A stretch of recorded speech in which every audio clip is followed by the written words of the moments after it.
and we are the group 4 and welcome to my vlog!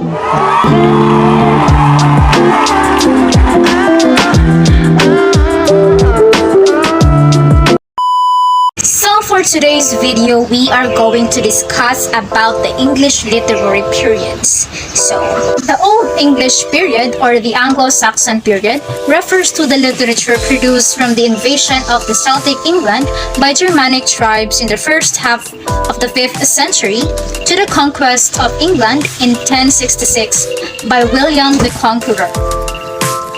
During the Old English period, written literature began to develop from oral tradition.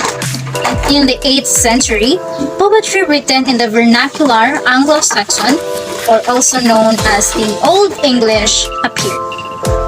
One of the most well-known 8th century Old English pieces of literature is the Beowulf, a great Germanic epic poem. Two poets of the Old English period who wrote the biblical and religious themes were Caedmon and the Cynewulf. Now let us proceed to the literary periods. First, we have the Romantic period, and that would be discussed by Miss Shano Angeline. Second is the Victorian period, that will be discussed by Alice Shannon. Third is the Pre-Raphaelites, which will be discussed by Cervantes and Preston Jeremiah. And the last one is the Aestheticism and Decadence, that will be discussed by the Sena Lucy and Villiers Princess Key. So now, Etchano Angeline, it is your time to shine. Hello, what's up? Welcome back to my channel. It's me, your Simply Angie. In today's video, I'll vlog what's in my bag but with a twist. Yes. What's in my bag with a twist? I won't actually show you what's really in, and take note, the information that I and my team got are from this link below. So I will discuss it in every paper that I choose, right? Yes, so that your vlog make more sense. Okay, so let's start.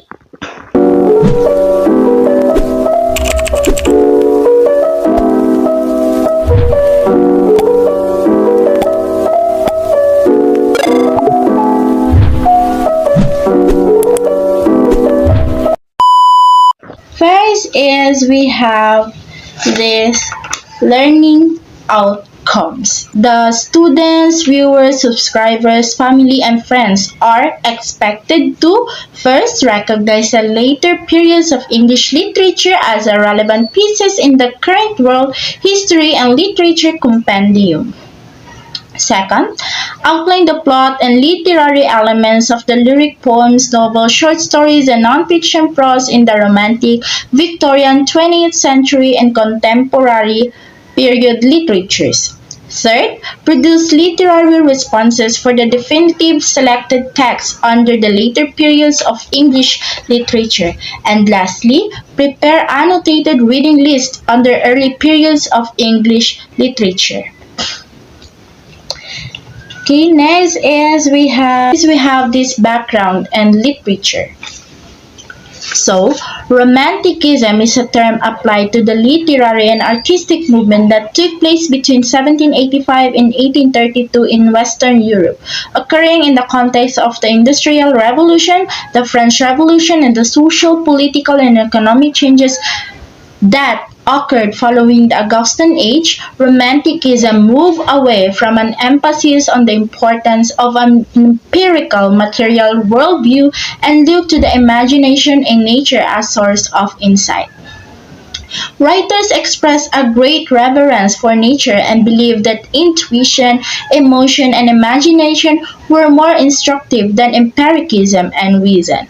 The Romantic period overthrew the values instilled during the Augustan Age and strove to sever itself from the rigid writing styles of the ancient classical example of Virgil, Horace, and Homer.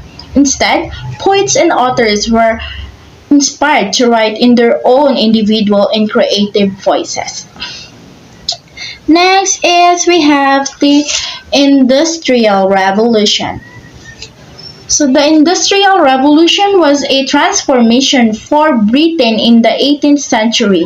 In terms of economic growth and technological advances, England was the first country to become industrialized. Machines were changing the agricultural economy of the past that relied on manual labor to this new industrial economy. It led to larger cities, new products, and a better manufacturing process. The growing population and consequently the growing literacy rate would also prove to create a huge change in communication as well as politics, technology, religion, and society in general. So when a society finds that it must become an industrialized one, to build factories bigger with higher production value to replace the connection they had with mother nature with machines, it is also expected that society's authors and scholars will seek to define new philosophical ideas. For example, while novelists like Charles Dickens warn society of the consequences associated with abandoning human emotion and adopting the way of the machine in novels like Hard Times, poets like William Wordsworth wondered where the introspective artist belongs in a time known as mechanical age, surely just as what steam engines sought to redefine expectation of an industrialized society. The British literature searched for a new perspective inside Romanticism that would explain the switch between appreciation of a man and a newfound reliance on the machines. Okay, next is we have this French Revolution. So beginning in 1789 and ending in 1799, the French Revolution played a crucial role in transforming the political and social system in France. During the Revolution, France changed from a monarchy to a republic of the free citizen. This drastic move not only changed the political and social system, but it also has a huge impact on the literary world. Writers like William Blake saw the revolution as a society falling back into perfection where people could express their own opinions. Okay, so we have this. So between 1760 to 1820, agricultural land in Britain was consolidated and made more impact. Wasteful land was then taken from the lords and villagers in order to increase the efficiency of farming, to increase the productivity of the land, and ultimately to increase profits. These enclosure acts had many effects on English society, including many romantic writers. So, next is we have the effects on romantic writers. So, nature is one of the main themes that can be seen throughout romantic poets, and the enclosure acts was something of a particular interest to some of the writers during this time. The Deserted Village by Oliver Goldsmith is one poem whose influence can be recognized as the Enclosure Acts, because small farms were being destroyed throughout England in the renegotiation process of all the land. Some of the smaller villages were forced into changing how they live because they had to adapt to the new land administered by the government.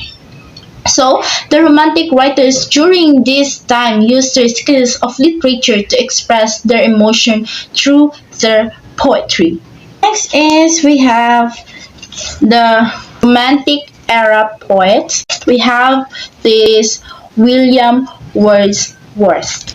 So, William Wordsworth, he helped to launch the Romantic Age. His famous work is The Prelude chronicles the spiritual life of the poet. He has an interest and sympathy for the life and troubles in the common man. He is also considered as the nature poet by focusing ordinary people in country settings. For him, there is a pleasure in beauty, and this sense, poetry surely gratify the senses. In striving to capture the internal beauty, he gives rise to romantic expression in all human beings. He is best known as a nature poet who found beauty, comfort, and moral strength in the natural world. And if he were alive today, he would probably be a member of an organization that campaigns to protect the environment. Because for him, the world of nature is free from corruption and stress and offers a man a means escape from industrialized society. Next is we have William Blake. So William Blake started poetry when he was 12. He was a nonconformist who associated with some of the leading radical thinkers of his day and rebelled against traditional poetic form techniques, and he valued imagination over reason. Blake wrote two books, The Songs of Innocence and The Songs of Experience. Next is we have Samuel Coleridge. See, Coleridge poetry often deals with the mysterious, the supernatural, and the extraordinary, while Wordsworth looks spiritual in everyday subject. Coleridge wanted to give the supernatural a coloring of everyday reality. Is we have Lord Byron. So he indulged in excesses and had huge debts and many love affairs. His most famous creations are his dark heroes called Byronic heroes, who in fact were not heroes at all, but stood out from ordinary humans as larger than life. Next is we have Percy Shelley. Shelley had a very unconventional life and was very idealistic, who rejected the institutions of family, church, marriage, and the Christian faith and rebelled against all forms of tyranny. He was also a radical nonconformist. He did not become famous until after his death. His poem Defense of Poetry contains some of the finest quotes about the nature of poetry and the role of poet in the English language. Next is we have John Keats. During his life, his poems did not receive favorable reviews by the critics. Keats' life makes his literary achievements even more astonishing. The main theme of his poetry is the conflict between the real world of suffering, death, and decay and the ideal world of beauty, imagination, and eternal youth. The poetry of Keats is characterized by sensual imagery, most notably in his odes. We have Thomas Gray. Alongside Alexander Pope, Thomas Gray is one of the most famous important English poets of the 18th century. That's all. I hope you learned something from this vlog, and subscribe, follow me to my social media accounts for more updates. Thank you. Bye.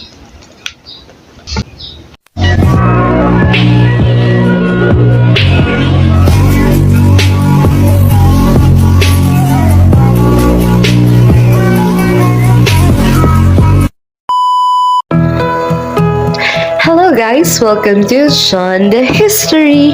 I am Sean Diao Alice. Now let's learn about something from the past.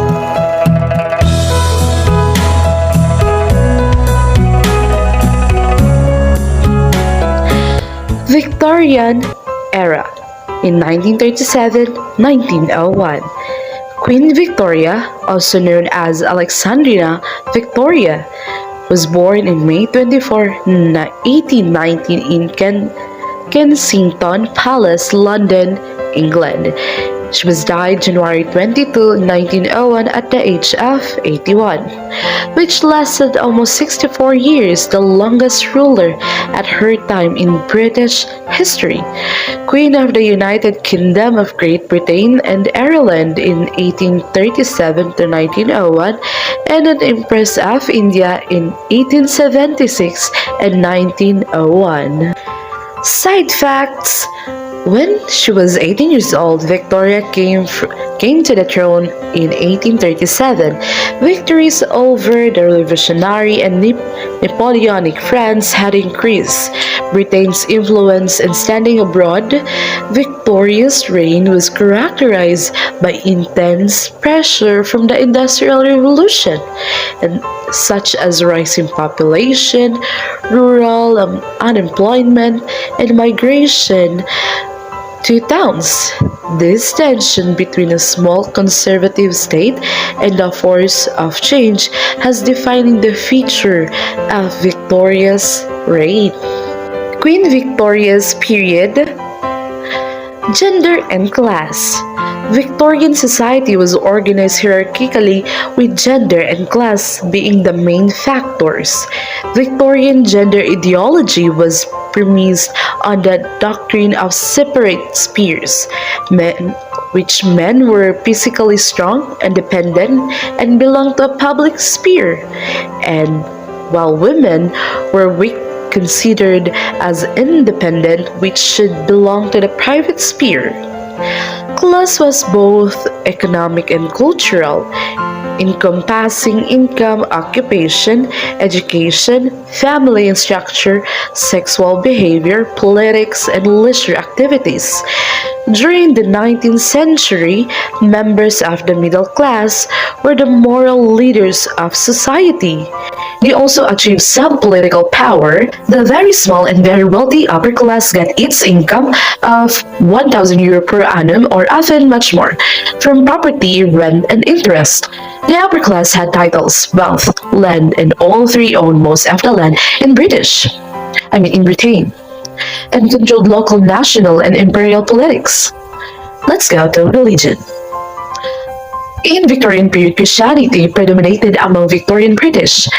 The state churches of which the monarch served as the titular head were the Anglican churches in England, Wales, and Ireland, which predominated the religious scene, even though the majority of Welsh and Irish people were members of other churches. The Scottish church was a Presbyterian. There was some religious diversity because there were also non-Anglican Protestants, particularly Methodist, Roman, Catholic, Jews, Muslims, Hindus, and other faiths living in Britain. At the end of the period, there were even a few atheists. So now, in terms of science and technology, let's proceed to this topic. The theory of evolution is the most well-known in Victorian scientific innovation. Charles Darwin is usually given credit for this idea that species can change through time, that new species develop from older species, and all species have common ancestry. According to this theory, each species has distinct set of heritable or genetic difference from the common ancestor that have developed gradually over extremely long time periods. Victorians are renowned for their inventions and numerous technological advancements that occurred during Queen Victoria's reign, which rich and poor people benefit for this invention, with inventions such as electric telegraph in 1858 and the telephone in 1876. Communication becomes simpler. People can now go farther every contribution by bicycle, autos, trains, and steam-powered boats. The typewriter, sewing machine, radio, light bulb, and toilets are some of the other Victorians' inventions. Let's proceed to politics and government. An aristocratic male-dominant constitutionally monarchy served as Britain's official political structure.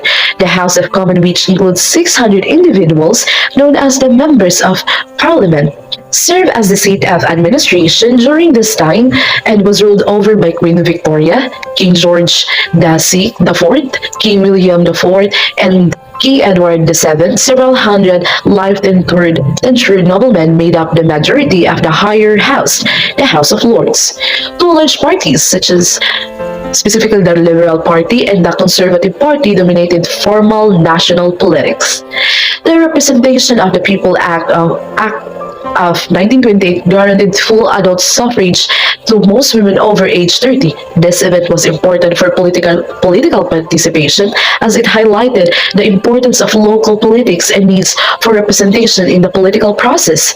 As a result, non-voter were not indifferent to politics or how power was wielded, making their opinions known through demonstrations, petitions, and pamphlets. The abolition of slavery.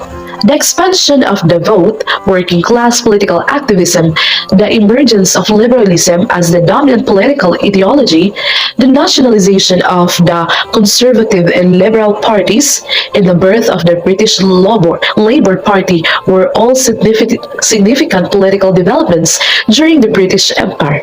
Major initiative like limiting the numbers of hours the factory of mine workers could work, enacting public health laws, and funding basic education are examples of state and state intervention. Women's employment and educational opportunities have increased as a result of women's right activity, including the repeal of the Contiguous Disease Acts and the Married Women's Property Acts and the Irish nationalism. Alright, so let's present the Victorian Empire and economy. The Victorian British Empire was a multi-directional empire that shaped Britain and its colonies. People from various empire locations traveled to studied and settled in Britain, and money was a source of profit. The empire also shifted its orientation eastward and increased the number of non-white people over whom it exerted control. This expansion involved violence, including the Indian Mutiny and the Moran Bay Rebellion, the Opium Wars, and the Taranaki War. India became the central to imperial status and wealth, and there was significant migration to the settler colonies of Australia and New Zealand, and later to Canada and South Africa. From 1870 until 1914, continued aggressive expansion was seized by technologies, including railways and telegraphy, and Britain took control to large part of Africa. This led to the start of anti-colonial movements that demanded freedom from British domination in India and elsewhere, which ultimately led to decolonization after World War II. A successful economy from 1820 and 1873 followed by the downturn and the slow recovery from 1896 to 1914 held by the strengthened British position as a major political force in the globe. Early stages of industrialization made Britain the richest nation in the world, but many people were forced to labor under difficult circumstances for lengthy periods of time. Living conditions were improving, with most families having a place to live, enough to eat, and enough to money for both tobacco and vacations. Due to its relative affluence, Britain was a nation of both traders and consumers, with the emergence of department stores revolutionizing the shopping experience. Because of the mass production, nearly everyone could afford to buy clothing, mementos, newspapers, and other items. Okay, so let's proceed to culture. The culture era of this period is known as the Victorianism, the culture of dominant bourgeoisie in the second half of 19th century. That culture was named after the British Queen Victoria, who presided over the zenith of British power and the height of British imperialism. Victoria's astonishingly long reign from 1837 to 1901 considered the triumph of bourgeois norms of behavior among self-understood elites. Victorianism was a culture of top hats, dresses that covered with every inch of the female body, rigid gender norms, and an almost pathological fear of sexuality. It was a time in which the bourgeoisie increasingly mixed with the old nobility, assorted a self-confident vision of a single European culture that should dominated the world. Social elites insisted that scientific progress, economic growth, and their own political power were all results of the superiority of European civilization, a civilization that had reached a pinnacle thanks to their own ingenuity. According to Sigmund Freud, Victorianism was fundamentally about the repression of natural instincts, and there were always threats present in the lives of the social elites. There was moral connection between virtue and economic success, and the wealthy regarded their social and economic status as a proof of their strong ethical character. Now let's proceed to literature. Victorian Victorian culture was a major influence of 19th century, with the melodrama and sensation drama being the most popular. Music halls were popular also in 1950s, and by the 1970s there were hundreds of people attendance. The 1880s saw the emergence of the new journalism and novels, which were also key features of Victorian print culture. By mid-century, Britons of all classes could afford to read novels, ranging highly education as well as people with less education readers. William Dickens' works such as Penny Dreadfuls and sensation novels were particularly popular with complicated plots and many characters. These works are still read today. In particular, for British novels, the Victorian era is regarded as the golden age of English literature. During this time, the novel rose to prominence of English literature and social themes became more of a focus of English authors. Notable novelists from this era include Rudyard Kipling, George Eliot, Thomas Hardy, William Makepeace, and Thackeray, and Charles Dickens. The Industrial Revolution demonizing impacts were highlighted by authors like Thomas Carlyle, and the Mechanical Age served as an inspiration for other writers. The Victorian era also saw poetry and theater with some of the most well-known poets including Robert Browning and Alfred Tennyson. Playwrights of note at the time include Oscar Wilde, George Bernard Shaw, and Gilbert and Sullivan. Alright, that's it. To conclude, indeed the Victorian period ruled by a woman, Alexandrina Victoria de Britain, was a powerful nation with a rich culture and stable government. It also had a large empire and was wealthy due to industrialization and imperial holdings. During this long reign, the country acquired unprecedented power and wealthy. Britain reached extend across the globe because of its empire, political stability, and revolutionary developments in transportation and communication up until now. Alright, once again, I am Shonda Diawe Alice, and this is the Shonda History. Bye!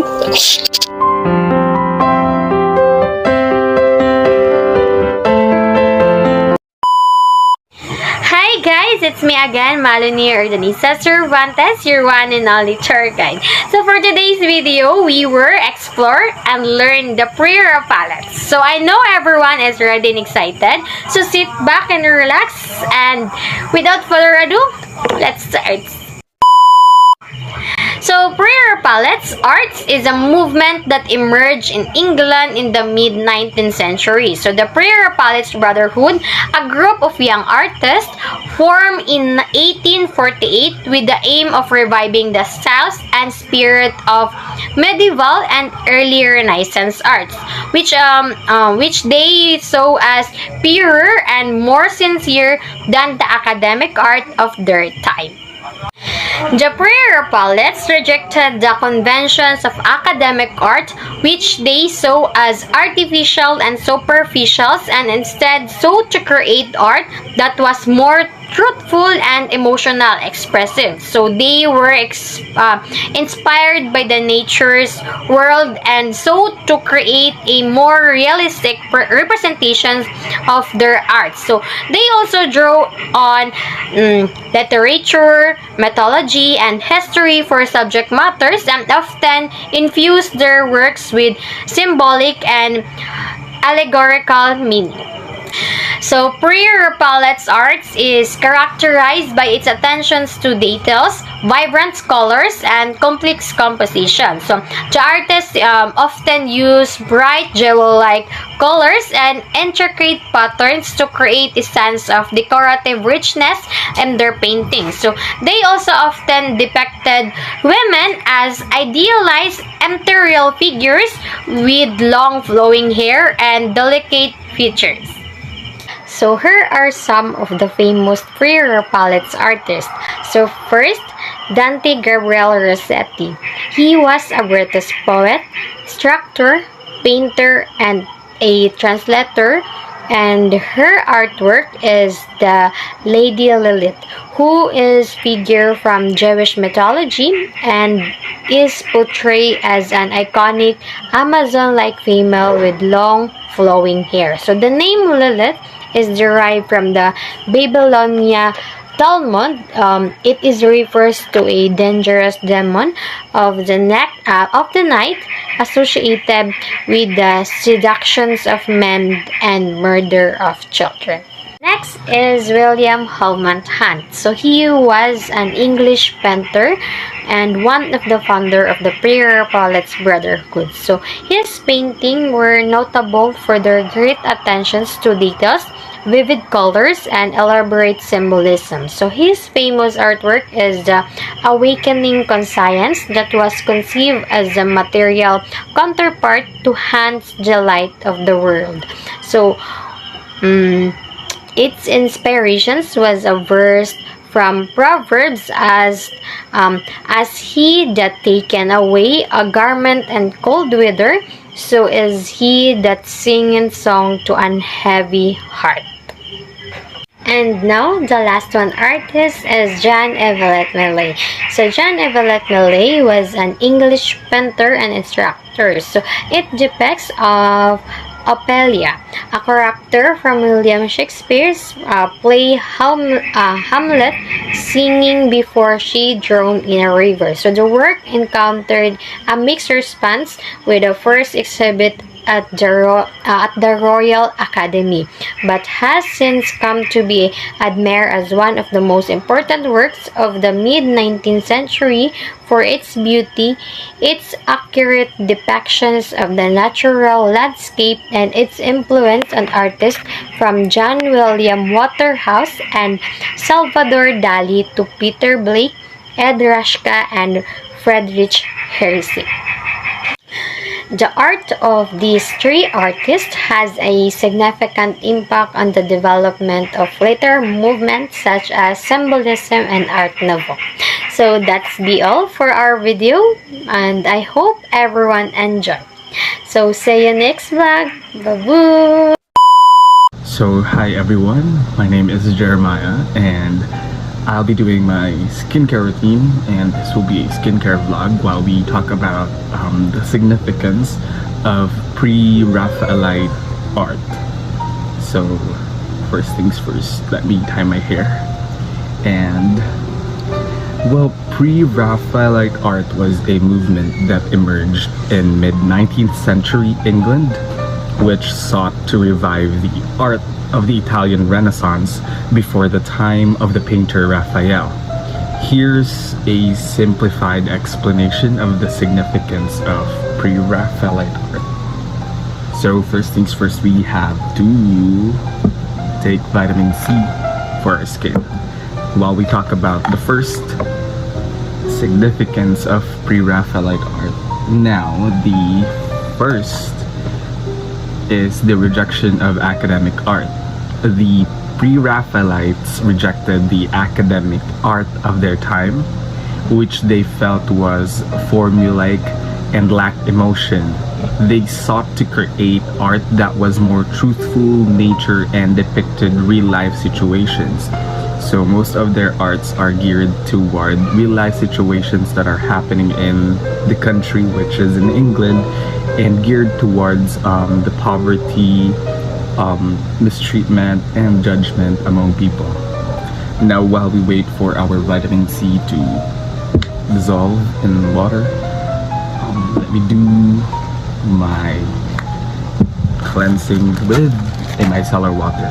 Now, they also try to pay attention to detail. Now, pre-Raphaelite art was characterized by its attention to detail and its use of bright colors.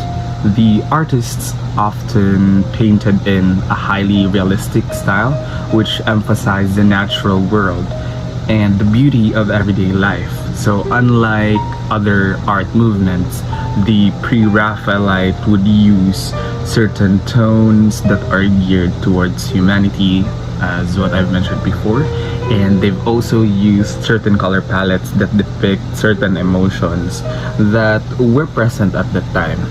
That was in 19th century in England. And now I will be doing cleanser using Cetaphil. Next would be pre-Raphaelites explored in mythology and literature. Many pre-Raphaelites' works were inspired by literature and mythology, which artists such as Dante Gabriel Rossetti, William Morris, often incorporating literary themes and characters into their paintings. So I'm back. I just rinsed off the excess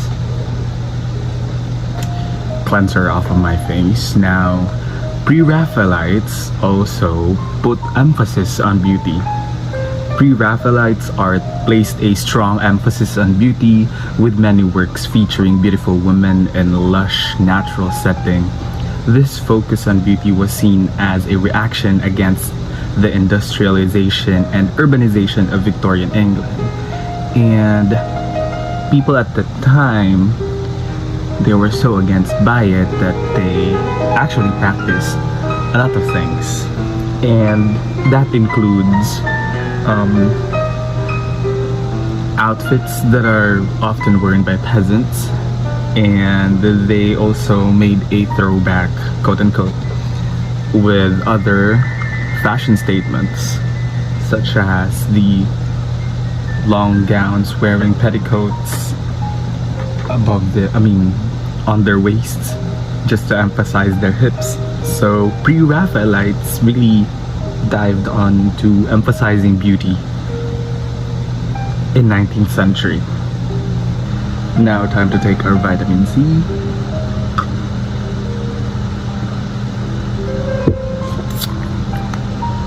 This one is Barocca, by the way, if you're asking. And lastly is that pre-Raphaelite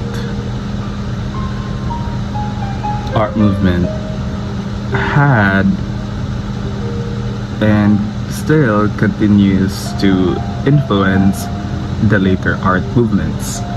So the pre-Raphaelite movement had a significant influence on the later art movements such as Art Nouveau and Symbolism and pop art actually. The emphasis on beauty and attention to detail, as well as the use of literary and mythological themes, continued to be important in these movements. And a lot of actually fashion houses right now are actually incorporating the style that was portrayed in pre-Raphaelite artists such as Mugler, Alexander McQueen, Versace, and Dolce & Gabbana. Versace also dived in mythology, women dressed in black and also embellished in jewelry and gold. So those are indications that pre-Raphaelite art is significant when it comes to beauty standards and is still present nowadays. So that's the end of my skincare routine, which is this essence or serum. So bye.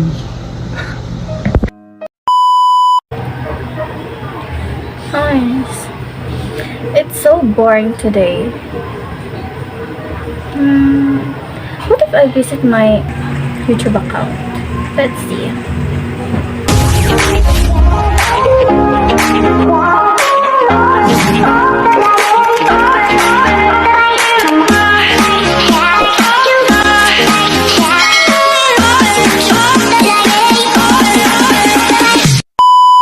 Hey everyone, it's me again, Princess, and for today's video, I will be doing makeup with a twist. Yes, because I'll be applying makeup while discussing the 1880 to 1901 aestheticism. So, arat na! First, I put foundation to cover my flaws, and did you know guys that aestheticism is an art movement supporting the emphasis of aesthetic values more than other themes for literature, fine arts, music, and other arts. So in other words, this movement was based on the principle that pursuit of beauty and elevation of taste was the main aim of art. The foundation of aesthetic movement is considered to be formulated in the 18th century by Immanuel Kant. This is an anti-Victorian movement which had post-romantic roots. So now, let's proceed my eyebrow. So, in English literature, the aesthetic movement gained momentum in the late 19th century. Although pre-Raphaelite movement is taken as a separate movement from aesthetic movement, aestheticism was also influenced by its predecessor. Aesthetic writers gave free rein to their imagination and fantasy. The main purpose of their literary works was the pursuit of beauty.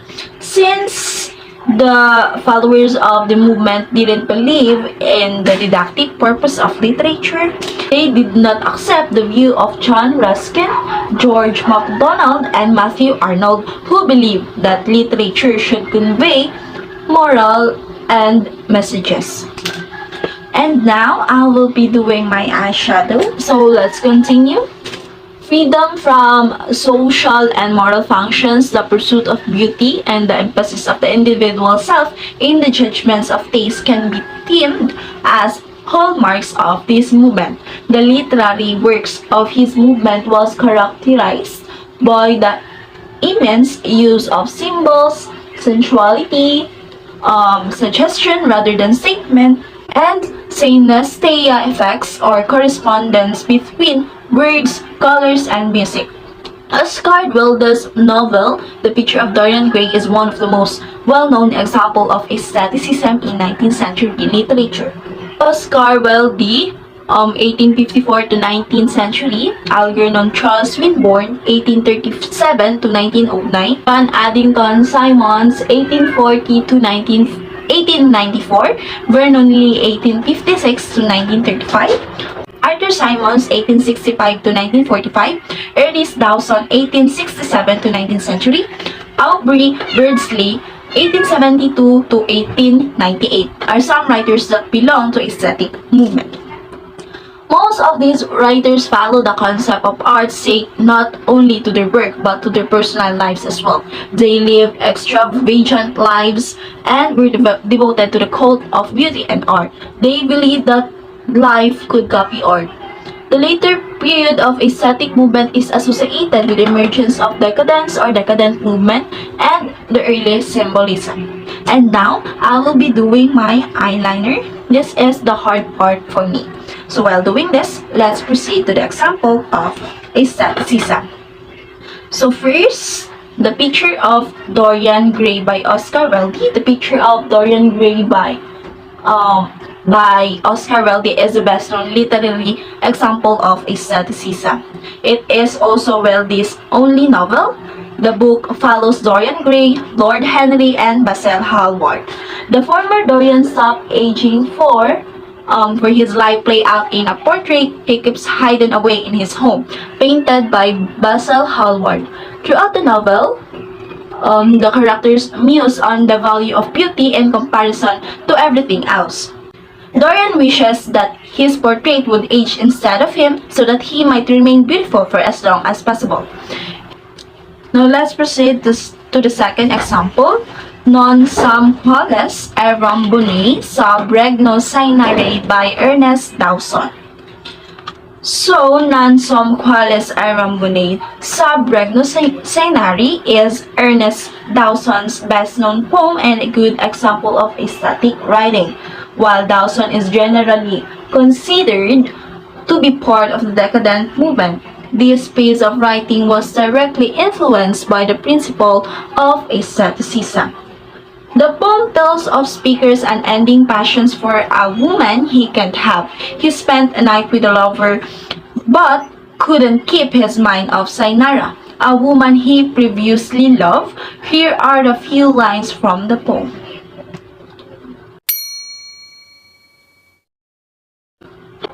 The narrator fell into depression and lost his life and light. Many dark images in this poem help convey the speaker's mental and emotional darkness. But there are also striking moments in which Dawson depicts the woman's red lips and heartbeat. These stand out among the darker images, conveying through symbols the fact that she is the only thing in his life that's remained. So the last example is a leaf take King by Algernon Charles Swinburne. In this poem, the speaker talks about a lady's passivity towards a speaker. The latter tried to please the lady the best he could be. However, she remains cold and continues to reject his love. The poet used repetitions and imaginary as well as personifications throughout this poem. This poem deals with love, loss, and pure human emotions like sorrow. These are all features that readers can find in the poems of aestheticism movement. Now, I'm done with my discussions and makeup, so it's time to fix my hair and reveal. This is my final look and hope you gain some knowledge from my video. Bye-bye!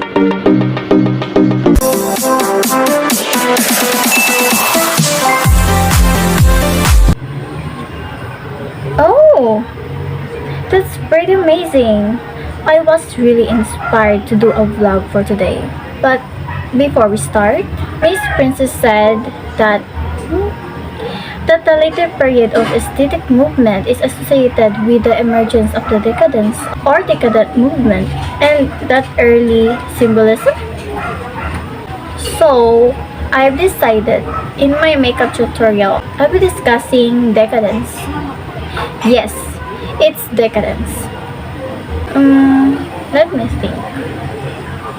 Oh, I need makeup so that I can start right away.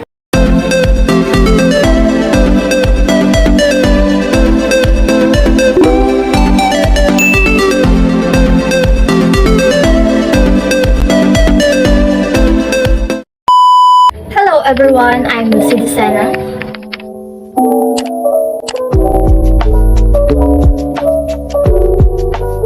Yeah, that's me. I really like making some videos for myself. So now, let's do another video. Story time! So first, I was inspired by this vlogger named Princess. And I like the way she puts makeup on herself. So I was thinking, why not try to do that too? Are you guys excited? What are we waiting for?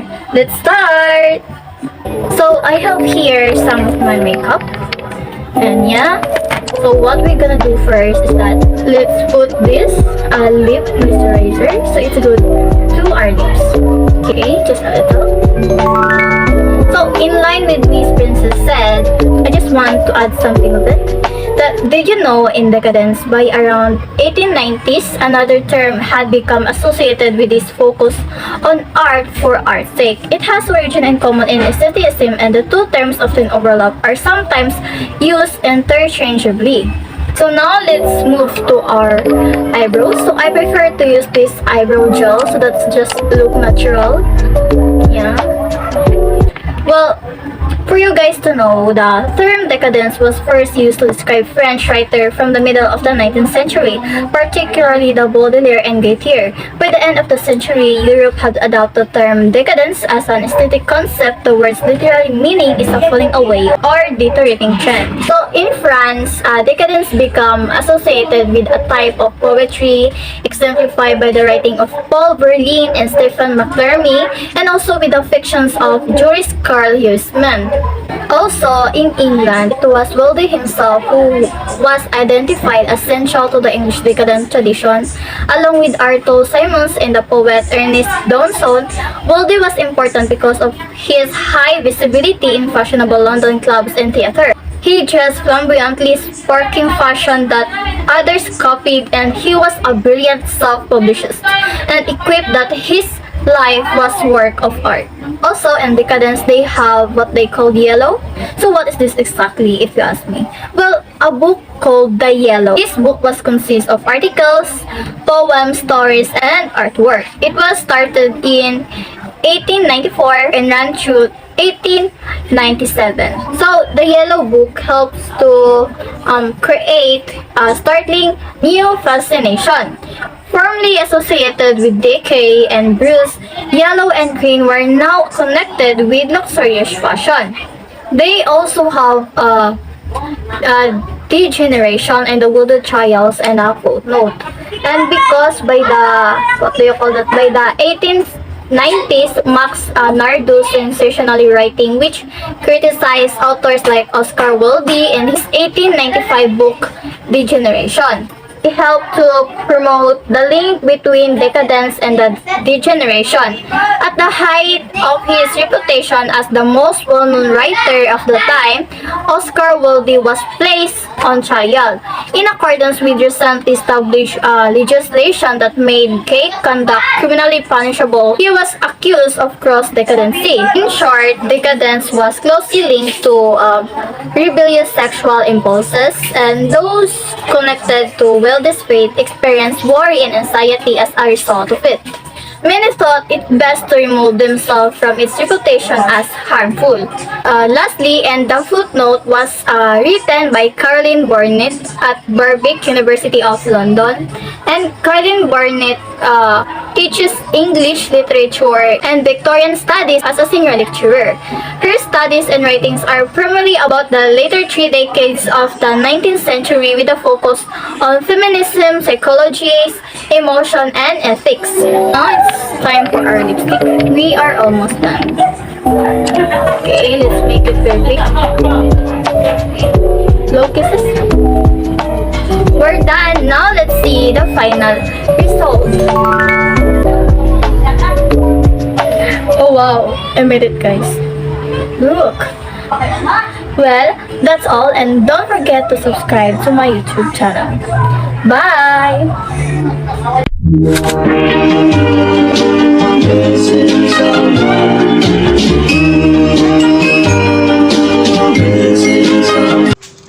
Thank you, girls, for that wonderful makeup tutorial. So in conclusion, American literature plays a significant role in education because it's exposed students to the society and the history of the United States. Furthermore, studying American literature in other countries allows foreign people to understand the American culture, heritage, and the accomplishments of the great writers. By examining literary texts, their stories, and their messages, we can increase in our understanding of how to live life. We also learn how to discern what is healthy and destructive in the world, and we are challenged with injustice and its consequences. So that's all for our discussion for today. Thank you for listening. Again, we are the Group 4, and have a great day, everyone.